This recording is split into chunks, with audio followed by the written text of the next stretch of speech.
El 27 de abril de 2013 eran las fiestas de Almonte, localidad de la provincia de Huelva, en Andalucía, donde se alberga la conocida Aldea del Rocío. Es donde los devotos peregrinan a la Virgen del Rocío, que cada 7 años la sacan del santuario del Rocío y la llevan a Almonte, donde permanece 9 meses. Cuando llega esta figura y cuando la devuelven al santuario, es momento de fiesta y alboroto. La noche del sábado 27 de abril, en la que estaban regresando la figura al santuario y cuando las calles estaban llenas de gente celebrando y gritando, es cuando se llevó a cabo un brutal crimen. Miguel Ángel y su hija María fueron atrocenados en su casa. Entre el padre y la hija recibieron 151.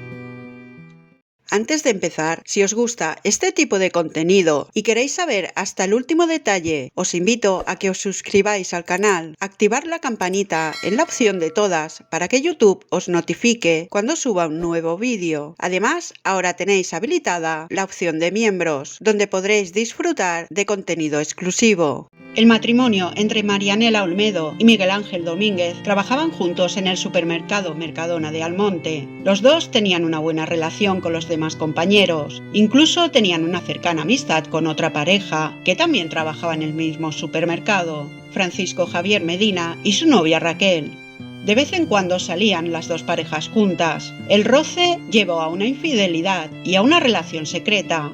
Marianela y Fran se encontraban a escondidas. Tal y como explica en su libro la autora e hija de Almonte, Rocío Castrillo, Marianela y Francisco Javier empezaron una relación secreta. Eran amantes clandestinos, con una gran atracción física. La propia Marianela lo dijo y explicó que no tenían nada en común. Todo se resumía en encuentros carnales. Marianela era muy consciente de que aquella aventura iba a desestabilizar su matrimonio, un matrimonio y una hija que para ella eran idílicos. Por esta razón, Marianela se contenía a la idea de separarse y dejar todo aquello por lo que siempre había soñado. Por lo contrario, Francisco Javier sí que estaba dispuesto a dejar a su novia Raquel y empezar una vida junto a Marianela.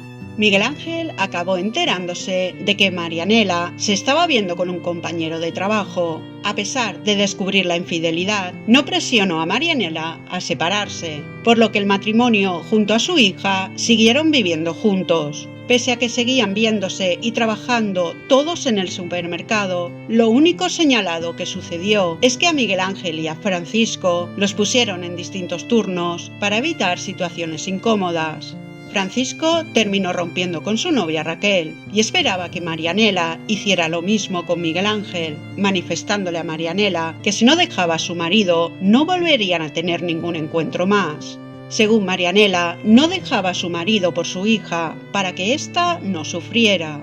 El 8 de abril de 2013, Marianela decidió irse a vivir con Francisco a un piso de alquiler, 19 días antes de que Miguel Ángel y su hija María aparecieran sin vida en su domicilio del número 3 de la Avenida de los Reyes de Almonte. El horrible suceso conmocionó a todo Almonte. Un buen hombre y un entregado padre, junto a su pequeña hija de tan solo 8 años, de una forma espantosa, habían sido desvividos. La noticia para la madre y aún esposa de Miguel Ángel fue devastadora. La primera abogada de Marianela, Inmaculada Torres, explicó así cómo encontró a Marianela el día que se presentó como acusación particular en el sumario para esclarecer los hechos. Marianela estaba destrozada. Una mujer totalmente destrozada. Había perdido a su hija y aunque estaba en trámite de divorcio, Miguel Ángel aún era su marido y ella lo quería mucho. Era muy difícil ponerse en su lugar. Dudo mucho que Marianela pueda superarlo. El tiempo va pasando, pero dudo mucho que ese drama, esa tragedia que pasó ella, algún día la pueda superar.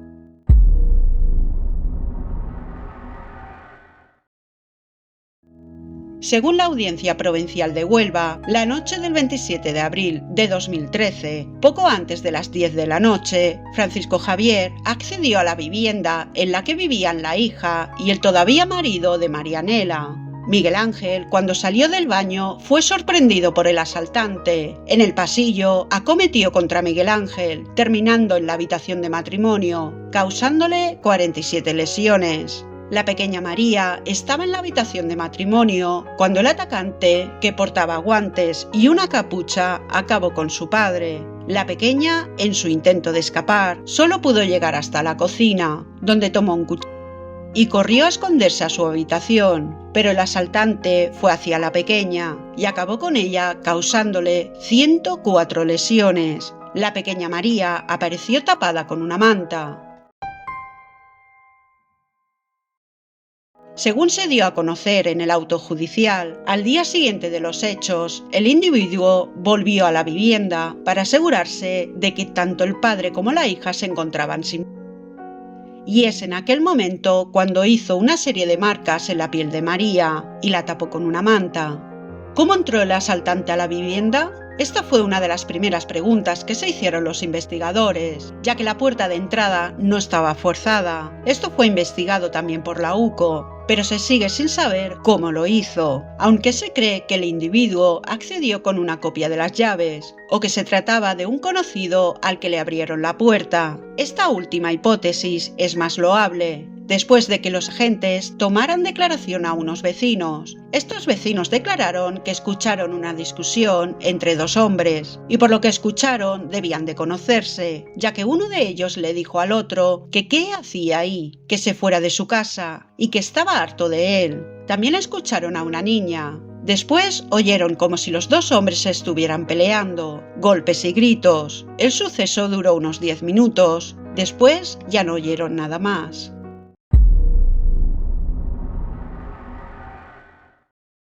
La unidad operativa de la Guardia Civil, conocida como la UCO, desde Madrid se estableció en el mismo Almonte para llevar a cabo la investigación. Hicieron miles de diligencias, interrogatorios, visualizaciones de cámaras de vigilancia e inspecciones técnico-policiales de la vivienda donde tuvieron lugar los hechos. Tanto familiares como los vecinos de Almonte esperaban que se encontrasen respuestas a lo sucedido, pero en aquel momento no se dieron, hasta 13 meses después, que tuvo lugar la detención de un sospechoso. En los meses de espera, muchos vecinos de Almonte estuvieron buscando las respuestas por su cuenta. De algo estaban seguros, de que el autor de los hechos tenía que ser sin duda alguien de fuera del pueblo. Esto también lo hizo la UCO. Investigó a dos inmigrantes, uno rumano y otro marroquí, aunque de inmediato los descartaron como sospechosos. La autora, Rocío Castrillo, explicó que la gente de Almonte culpaba a la gente de afuera, a los inmigrantes. Se aferraban a que uno de ellos no podía ser. El único vestigio que había para esclarecer la huida del atacante era un azulejo con marcas de sangre en la escalera interior del patio de la vivienda, por lo que se cree que el autor de los hechos pudo huir por la azotea. Esta escalera es utilizada por otras dos viviendas más. Desde la vivienda de Miguel Ángel se accede a través de la cocina.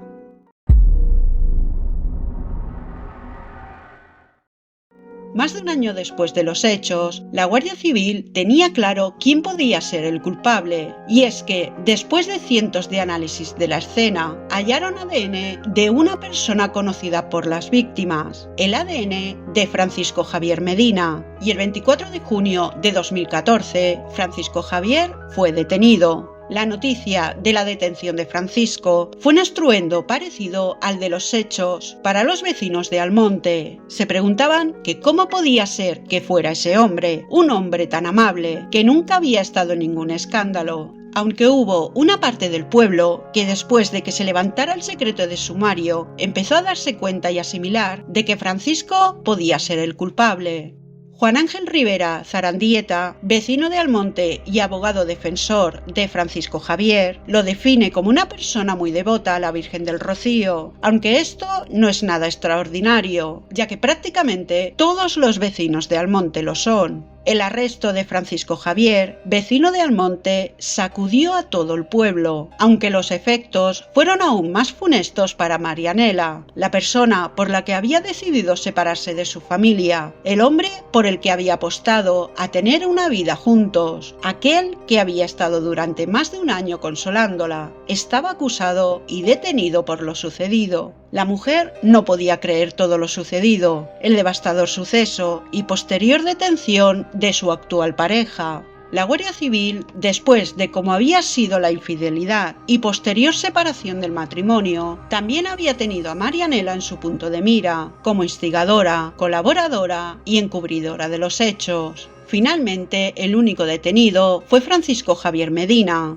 El juez de instrucción que llevó el caso ordenó prisión incondicional y sin fianza para Francisco Javier, como presunto autor de los hechos. Marianela estaba totalmente segura de la inocencia de su pareja Francisco. Su familia la aconsejó asistir a un tratamiento psicológico y por la recomendación de su abogada, Marianela acabó distanciándose de Francisco Javier, dejando atrás Almonte e instalándose en Sevilla. Allí buscó la ayuda en la asociación Alma y Vida, donde con ayuda de trabajadores sociales y otros padres que han pasado por lo mismo que Marianela, ayudan a los que llegan nuevos a la asociación. Uno de estos padres y presidente de la asociación era Paco Macho. Así explicaba Paco cómo fue la llegada de Marianela a la asociación. Cuando una persona pasa por esta situación, en un primer momento está en shock. Después de esta etapa, de entre 8 y 15 meses de duración, es cuando se empieza el duelo. El duelo, si lo sucedido no ha sido por una enfermedad, como podría ser un accidente, suele llevar consigo un sentimiento de culpa. Pero esto varía cuando lo sucedido ha sido a manos de otra persona. Dicha culpabilidad no existe. Lo que sí se instaura es un deseo de venganza. Marianela no solo había sufrido la pérdida de su aún marido y de su pequeña hija, sino que también la del hombre al que amaba. Marianela pasó del escepticismo a pensar en la posible implicación de Francisco Javier en los hechos, lo que le hizo repasar cómo había sido el tiempo que había pasado con él, revisar detalles y vivencias que daba por evidentes y fehacientes, pero que no lo eran. A la pérdida de memoria de Marianela, Rocío Castrillo le dio una explicación, la cual obtuvo de uno de los psicólogos que atendió a Marianela.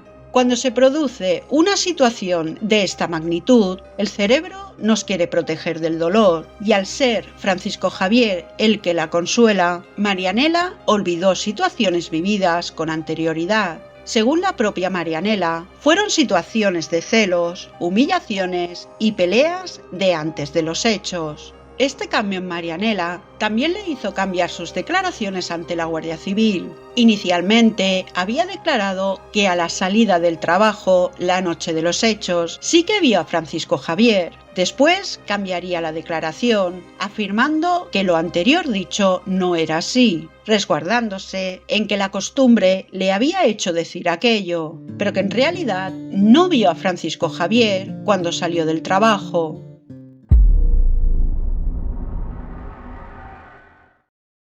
Uno de los indicios que apuntaban a Francisco Javier como autor de los hechos, precisamente fue aquel día que había plegado antes del trabajo, y sabiendo que los hechos tuvieron lugar sobre las 10 de la noche, siendo esta hora la que los empleados del supermercado salían después de finalizar su turno.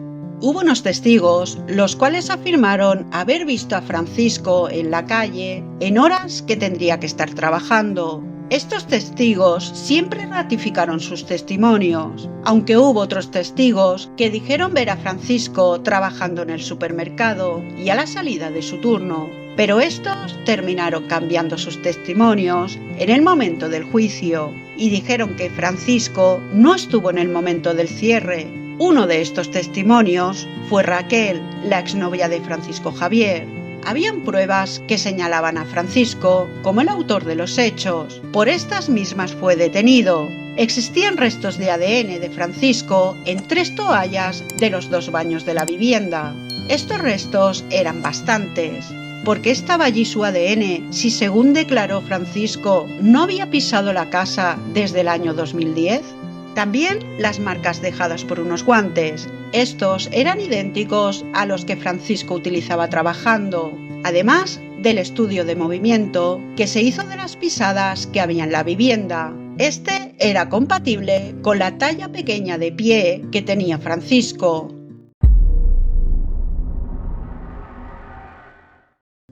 Francisco Javier Medina intentó por todas las vías para que le concedieran la libertad condicional. Estas fueron todas rechazadas y estuvo en prisión preventiva hasta que empezó el juicio, desde junio de 2014 hasta el 6 de septiembre de 2017, cuando empezó el juicio con jurado popular. Todo apuntaba a que Francisco Javier sería finalmente sentenciado por los horribles hechos ocurridos a Miguel Ángel y a su pequeña hija María. ¿Fue así? Lo veremos en el próximo vídeo.